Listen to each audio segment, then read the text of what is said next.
Os milagres que vivemos exaltam a Deus e devem ser contados aos nossos filhos. Eu sou Vitor Cavalier, seja bem-vindo a esse vídeo. Hoje nós vamos estudar um pouco sobre a lição 3 da Escola Dominical, que tem como título A Travessia do Jordão. Ela se baseia nas leituras de Josué 3 e 4. O versículo-chave para entendermos essa lição, separado pelo comentarista Leandro Santos, é Josué 3,17, que diz: Porém, os sacerdotes que levavam a arca da aliança do Senhor pararam firmes no meio do Jordão, e todo Israel passou a pé enxuto, atravessando o Jordão. Bem, através dos milagres, Deus ensina mais acerca do seu poder. Isso é visto em 1 Reis, quando Deus prova a sua superioridade em relação ao Deus Baal, adorado por aquele povo.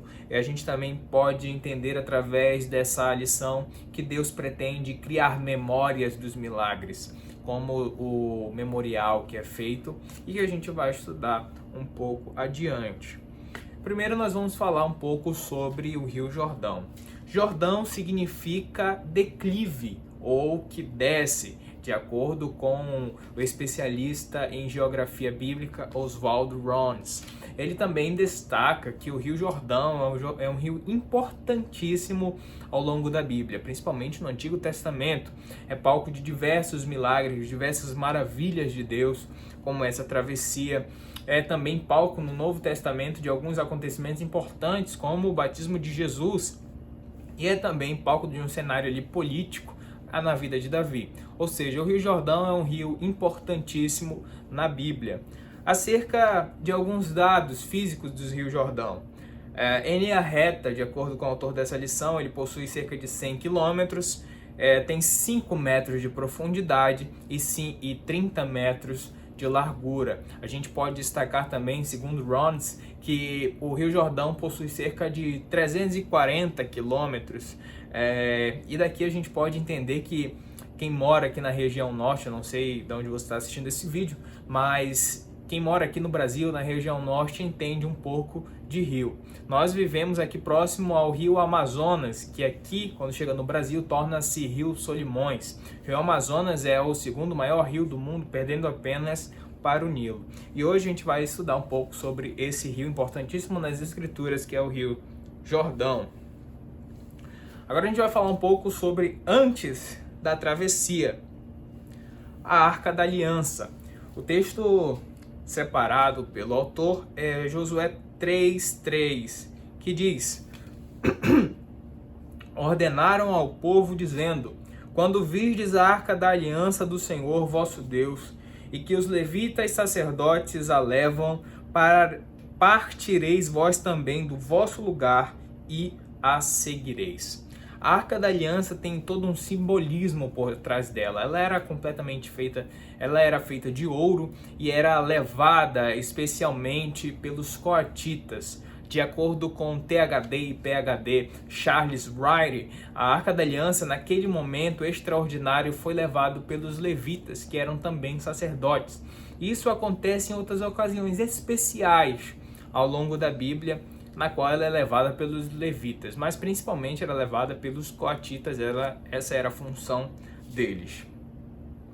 Bem, e a gente precisa entender também que a Arca da Aliança, o povo ficava ao redor dela cerca de 1.000 metros, ou segundo outros pesquisadores, 900 e alguns metros, digamos. E por que isso acontecia? Porque o povo devia estar distante da arca, mas ao mesmo tempo em um lugar que pudesse ver a arca para poder ser guiado pela arca, guiados pelo poder de Deus. Uma outra coisa interessante que a gente pode perceber nessa questão é que a Arca da Aliança, como representava a presença de Deus, também mostra ali quando o povo era distante de Deus no Antigo Testamento. E através do sacrifício de Jesus, a gente hoje pode se aproximar da presença de Deus. Antes era preciso se aproximar de Deus através de um sacrifício de um cordeiro, sacrifício de um animal, e hoje nós podemos se aproximar de Deus através do sacrifício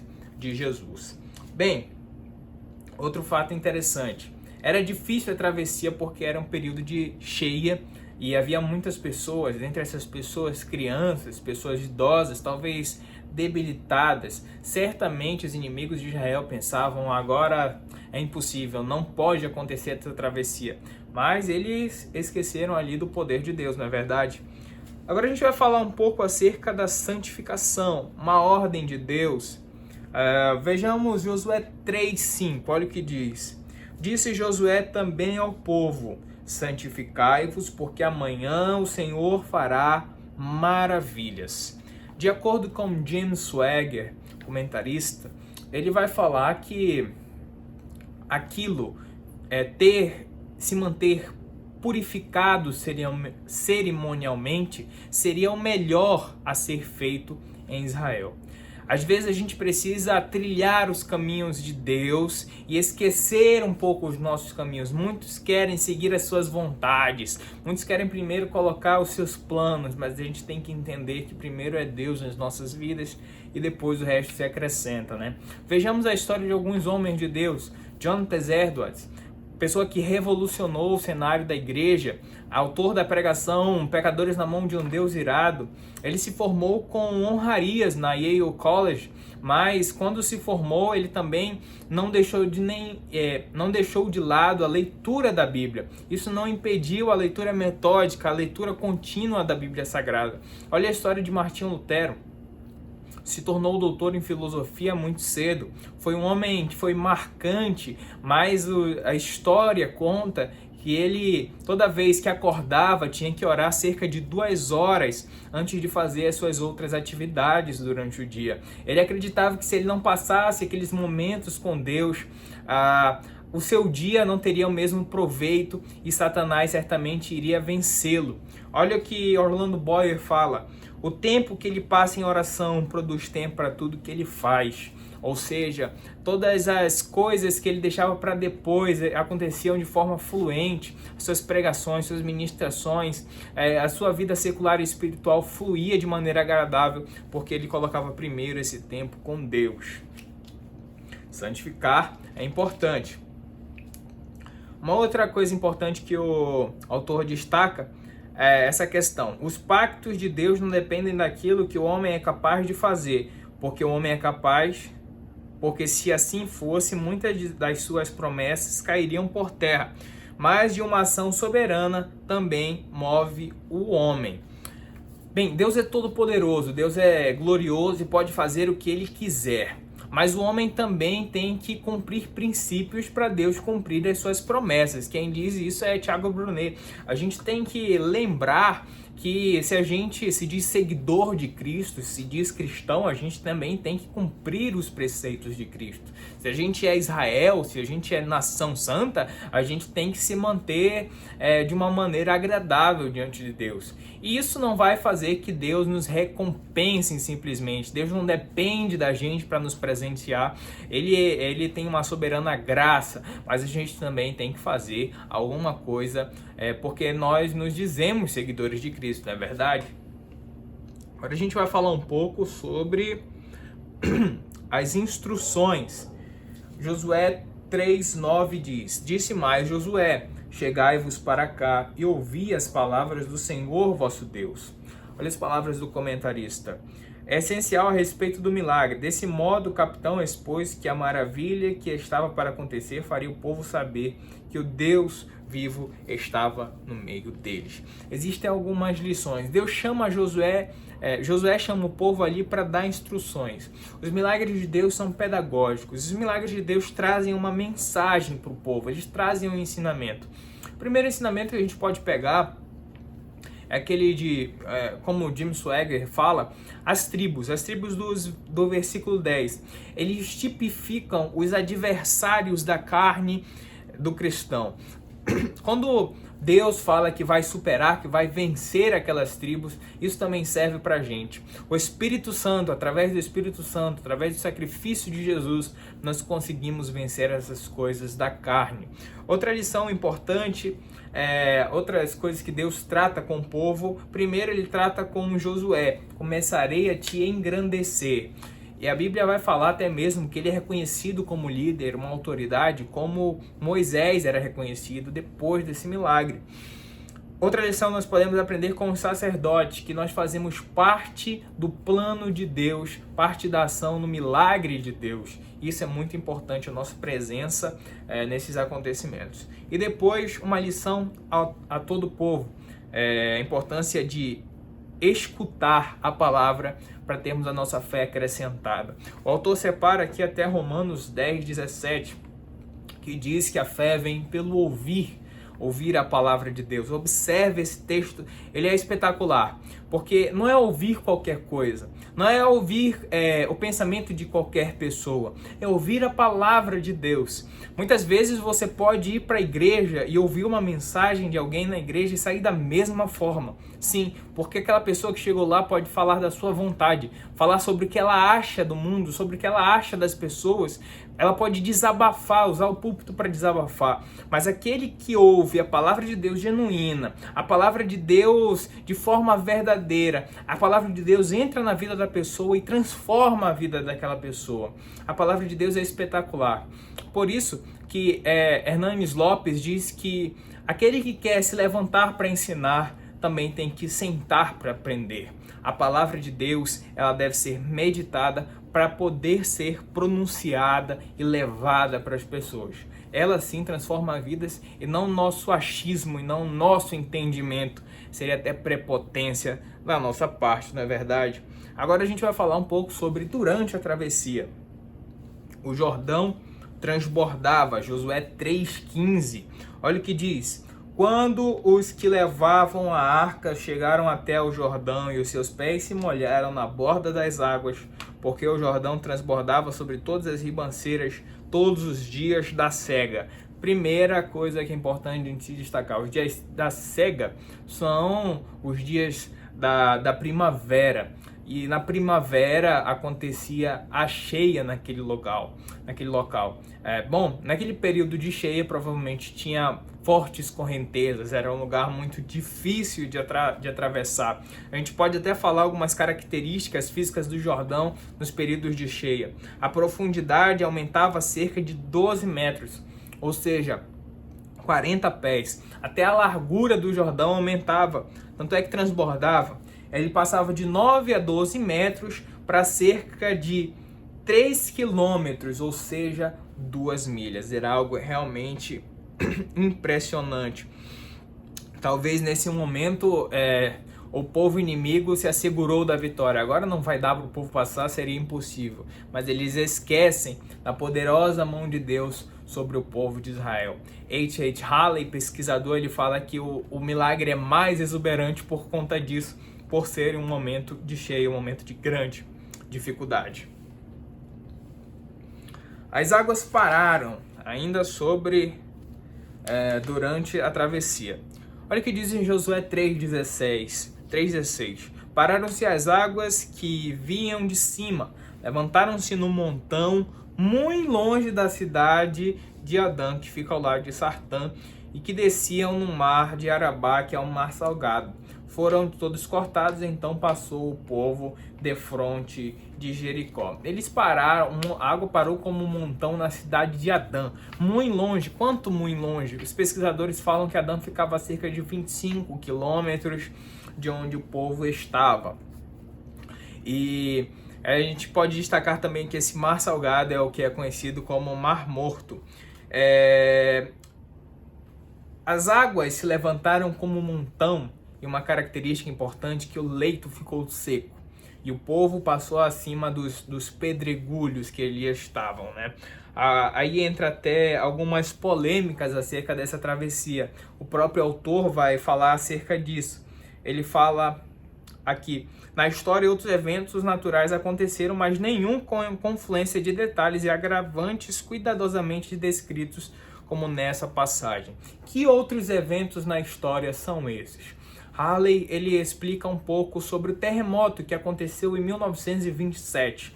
Acontece que aquela região existem ribanceiras muito, como eu posso dizer, sujeitas a desmoronamento. E naquele terremoto aconteceu um desmoronamento que parou as águas e elas não conseguiram mais fluir. E elas pararam cerca de 21 horas naquela região.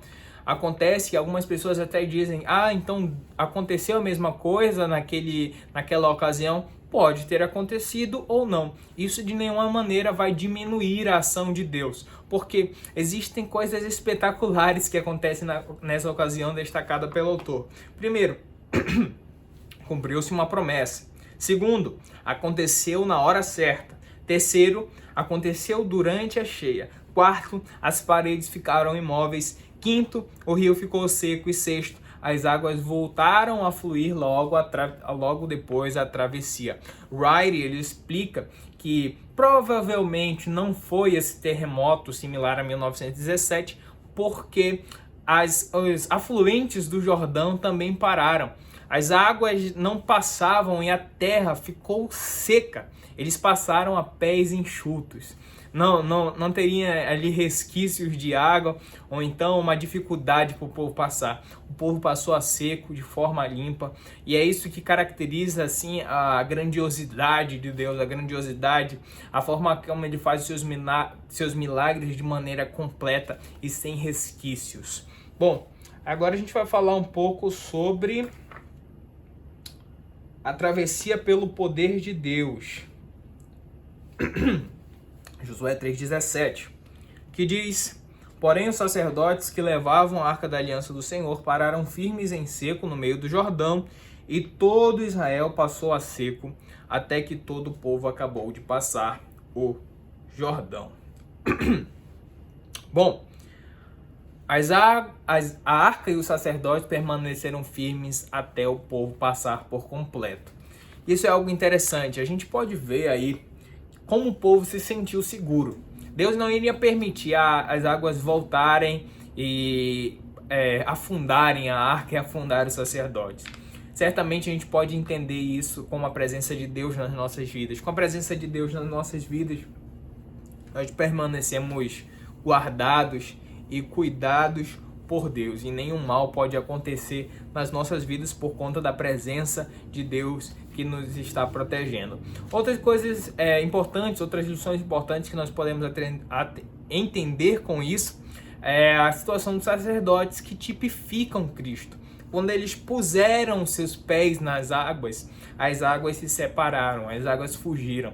Da mesma forma como o nosso sumo sacerdote Jesus, quando entra nas nossas vidas, ele espelha os nossos problemas, ele tira os problemas das nossas vidas. Claro, as águas não fogem diante de nós, as águas fogem diante do sacerdote, do sumo sacerdote que é Jesus, ele que nos protege de todo mal.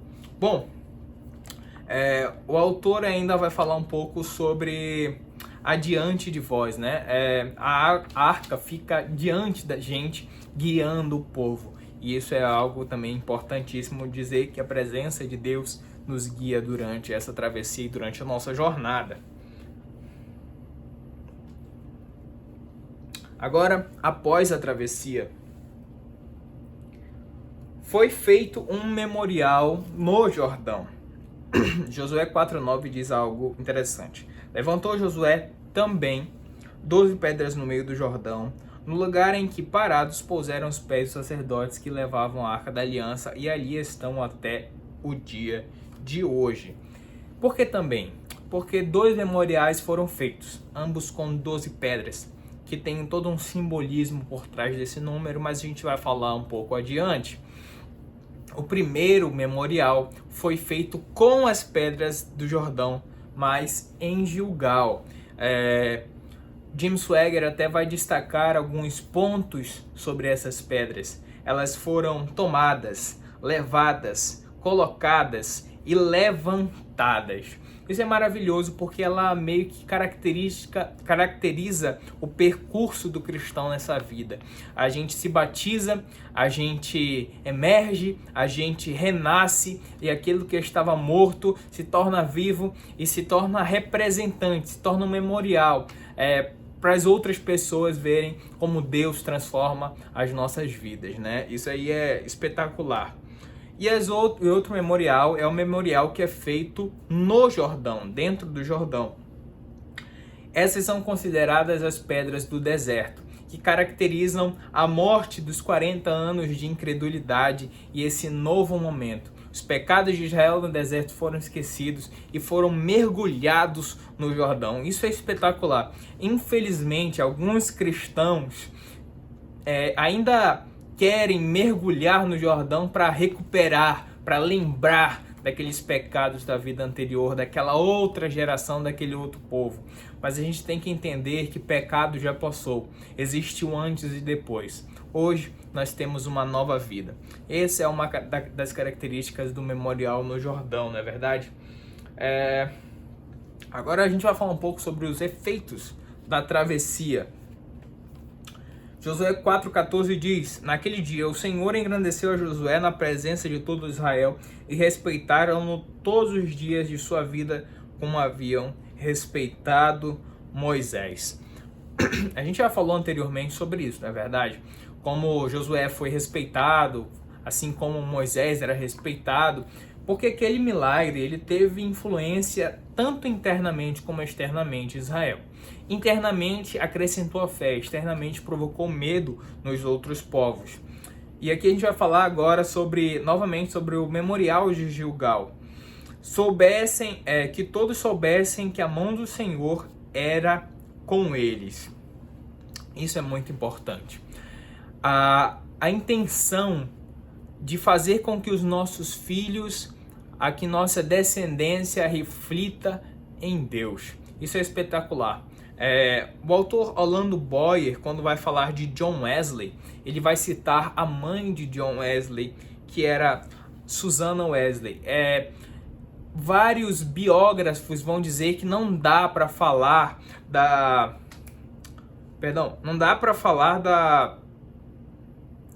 do grande avivamento que aconteceu naquela época sem falar da Susanna Wesley e de toda a família Wesley. Porque a maneira como ela instruía os seus filhos, a maneira como ela ensinava, provocava toda essa colheita futura. A gente pode até lembrar um pouco sobre aquela pesquisa feita, aquele projeto feito que foi considerado até o prêmio Nobel, que diz que a cada dólar que você investe numa criança, $7 voltam para você na fase adulta. Ou seja, a importância da educação. Susanna Wesley, conta-se que quando os filhos faziam 5 anos, eles aprendiam o alfabeto. E assim que aprendiam o alfabeto, eles começavam a leitura da Bíblia, o estudo da Bíblia. Olha como ela incentivava a educação espiritual das crianças e mostrava como Deus é importante, como Deus faz milagres e faz maravilhas no nosso meio. Memorial em Gilgal, novamente, né? As 12 pedras que tiraram do Jordão levantou a Josué em coluna em Gilgal. A gente novamente registra as futuras gerações a benevolência de Deus. Eles assentaram o acampamento em Gilgal. É importante a gente dizer que a palavra Gilgal significa tirado.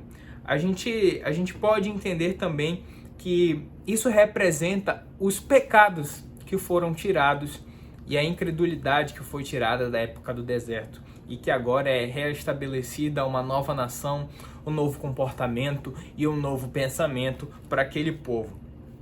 Outra, chegaram no momento exato de escolherem o Cordeiro Pascual. Eles chegaram no primeiro dia do mês.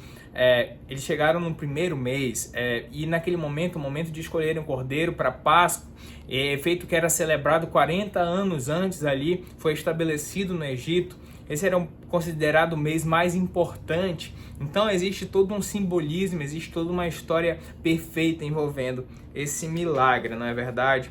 Tem o memorial para os filhos, um começo para o povo e a participação dos homens. Sempre tem essa relação do número 12.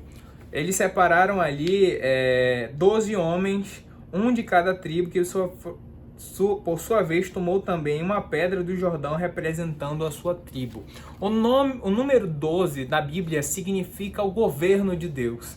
Nisso a gente pode aprender uma lição espetacular, que mesmo Israel sendo governado por 12 tribos, mesmo eles tendo uma preparação de liderança como teve de Josué e de Moisés, o povo de Israel era principalmente governado por Deus.